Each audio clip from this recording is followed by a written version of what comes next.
افغانستان چې د انرژي د ترانزیت مهم دهلیز بلل کیږي د مهال د کاسازر برېښنايي پروژې له لارې د منځنۍ اسیا برېښنا جنوبي اسیا ته لیږدوي.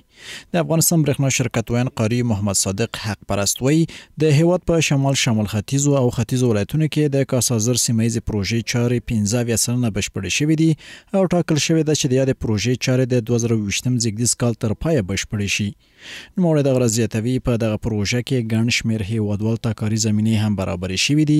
او دغه راز به په کلني ډول 80 میلیونه ډالر عواید د لیږد فیس له درکه له یادې پروژې د دولت خزانې ته اضافه شي. د کاسازر سیمه‌ییزې لویې پروژې چارې شاوخوا 15% ترسره شوي او پاتې چارې به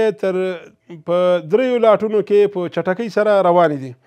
او له دې لارې یو زیات شمېر هیوادوالو ته د کار زمینه برابره شوې ده. دا پروژه 1000 میگاواټه برېښنا د افغانستان له لارې پاکستان ته لیږدوي چې له منځنۍ اسیا څخه جنوبي اسیا ته د برېښنا لیږد ته لار هواروي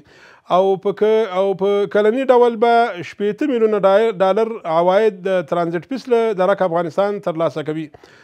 په پام کې له چې د دې پروژې چارې د 2020 میلادي کال تر پایه پورې د افغانستان په خاوره کې بشپړې شي. له بل لوري د اقتصادي چارو یو شمېر شنونکي کاسازر پروژه د سیمې په کچه یو له مهمو او سترو پروژو څخه بولي او زیاتوي چې په پلي کېدا سره به په هیواد کې د پانګونې کچه لوړه شي.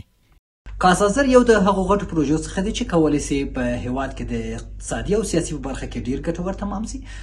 او دغه پروژې کولی سي په لومړي کې د هیواد د برېښنا په برخه کې تر ډیره کچه د هیواد اړتیاوې پوره کړي او ترڅنګ کولی سي چې پانګونې ته لا زمینه برابره کړي او پانګونې ته اعتبار ور وبخي او په همدغسې کولی سي د کاري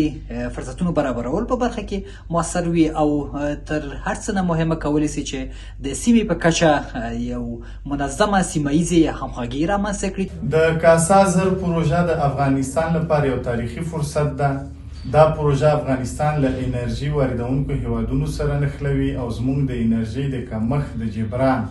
ترڅنګ کلني میلیونونه ډالر ترانزیتي عواید زمینه هم برابروي. له دې سربیره د سیمه‌ییز اتصال یو نوی باب پرانیزي چې افغانستان د مرکزي او جنوبي اسیا ترمنځ د انرژي دهلیز په توګه معرفي کوي.